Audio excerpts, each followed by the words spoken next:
Okay, welcome to HL, issues with the mock exam, paper 1. Gonna do question 6, 10, and 11 as requested. So a lot of trigonometry and some integration. Oh, and some complex numbers too. Okay, so let's start off with question. So using substitution, so integration by substitution, x is tan theta. So we have 1 and 0, 1 over x squared plus 1 squared dx, and that we want to equal cos squared theta d theta. Okay, good. So, well, first things first, they tell you that let x, which is handy, let x equal tan theta. Alright, so let's do that. So 1, 0, 1 over tan squared theta plus 1 squared. Okay, now a couple issues here. This is dx, not d theta. So in order to integrate this, we need it to be d theta. So we have to complete the substitution. So let's find something for d theta. So let's derive over here. Derivative of x regards to theta. And that would be, I think, if you check your tables, sec squared theta. Okay, so now rearrange that slightly and we get sec squared theta d theta. Now I can replace that dx with this. So that's times sec squared theta d theta. Nice. Alright, another issue we have here is that our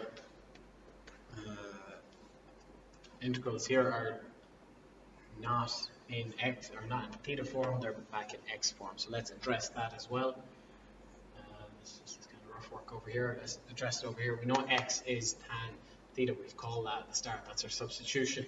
So when x is 1, what is tan theta now? We want what is theta. So some sort of rearrangement of that would be inverse tan, and that would be theta pi over 4. And that's this replaced, so I'm just going to change this here, nice. And the other one was 0. 0 is tan theta, so rearrange that inverse, so what gives 0? It'll also be 0. Theta must be 0 to change those limits. Alright. Okay. Now, we are told that we want to get it to look like pi over 4, 0, and cos squared theta d theta. Now, so that's what we want to get it to look like. Give us. The issue here is, well, we've done that. That's okay. This needs to turn into cos squared theta. Well, if we once again check our formula booklet, we can change this tan squared theta plus 1, or I think it's 1 plus tan squared theta in the formula booklet. That is sec squared. So pi over 4, 0 is okay. Sec squared theta from here comes over, it's multiplied, and that is over sec squared squared. D theta. Now, one of those is going to that, so we are left with, it's not theta, that's 0. 1 over sec squared theta d theta. And of course, 1 over sec squared is cos squared from formula booklet again. So that's a formula booklet, cos squared theta d theta, which is what we want. Right, and then part B, can't evaluate that. We pretty much need to evaluate this. So we need to integrate this. This is part A is done. Hopefully I have room down here. Part B, if I integrate that, well, I can't integrate that at the moment. I need to change the cos squared, don't I? So I use, once again, one of my identities to my favor. Half times, which one was it? The cos.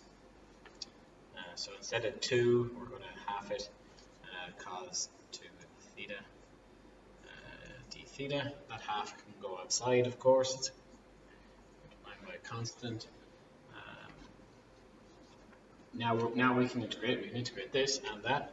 So let's integrate it. Put it in our square brackets. It's going to be multiplied by a half. That integrated is going to give regards to theta. We'll get theta. And this integrated is going to give sine 2 theta over 2. That's a square bracket. And pi over 4 and 0. Okay. So sub in pi over 4, sub in 0, subtract them, and I think your final answer is pi over 8 plus a quarter.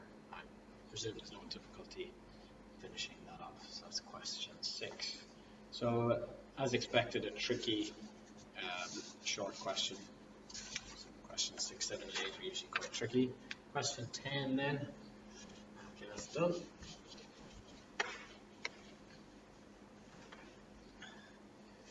Question 10, we're going to look at this thing. So we have a semicircle and a rectangle. I split it up there. Find the area of the window in terms of P and R. So given the perimeter is total. It's P, so the total perimeter in terms of 4. So the perimeter, I'm going to call that H.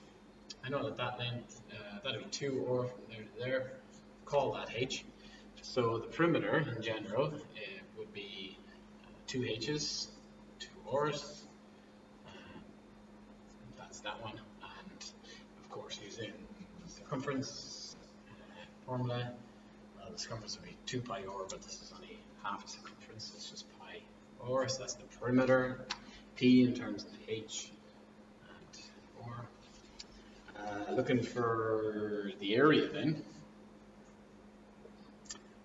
If I want it in terms of H, I can get the area quite easily, can't I? It's that times that, so 2 or H or 2 HR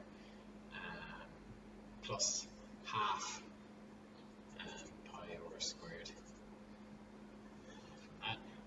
Okay, so hopefully you got that much. Now find the area of the window in terms of just P and R. Now the area at the moment has R, doesn't have any P's in it, but we've got a relationship between P, R, and H here. So if I rearrange this, so H is the subject, I'll be able to replace this H with P. So you can do the rearrangement of that. I presume there's no issue. H will then be P minus 2 or minus pi or all over 2. Put that in there for that H.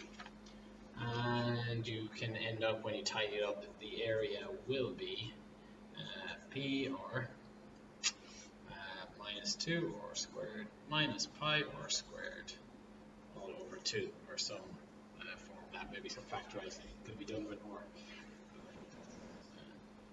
The answer is the first part. Part 2 then has to find the width of the window in terms of P, so that's what 2R is in terms of P, when the area is a maximum. So we have the area. As soon as I see maximum, I know I need to go to my derivatives, and that it's the derivative equals 0 at a maximum. So I'm going to derive this area with respect to R, I suppose. So dA dr of this will give P minus 4 or, and then 2 down, so it's minus 2 pi or, let me just check I got that right. Oh no, so the 2 is going to come, yeah, it's just pi. Awesome. Alright, and we know at a maximum that can equal 0, so I'm just going to remove that. So you know that at a maximum that equals 0. Rearrange and let R be the subject. We get R is factorize and divide then by 4 plus pi. I think it's that. But that's not the width, that's radius. So twice that. So I'm going to just, so the width at that when it's maximum is twice that, 2p over 4 plus pi.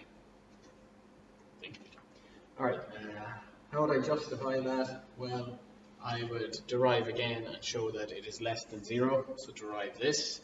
It's going to be loads of minuses, minus 4, minus pi, isn't it? And that's definitely less than 0. So that's how it's a maximum. We know it's a maximum moment. Okay. And part B then. Show that in this case the height of the rectangle is equal to the radius. Alright, so we have the radius here. I would sub that into here, yeah. If I sub it in for here and here, I think you find out that you get the height. You will get the height equal to that again. So you can do that and hopefully it'll work out for you. Okay, question 11, which was the complex numbers trigonometry question.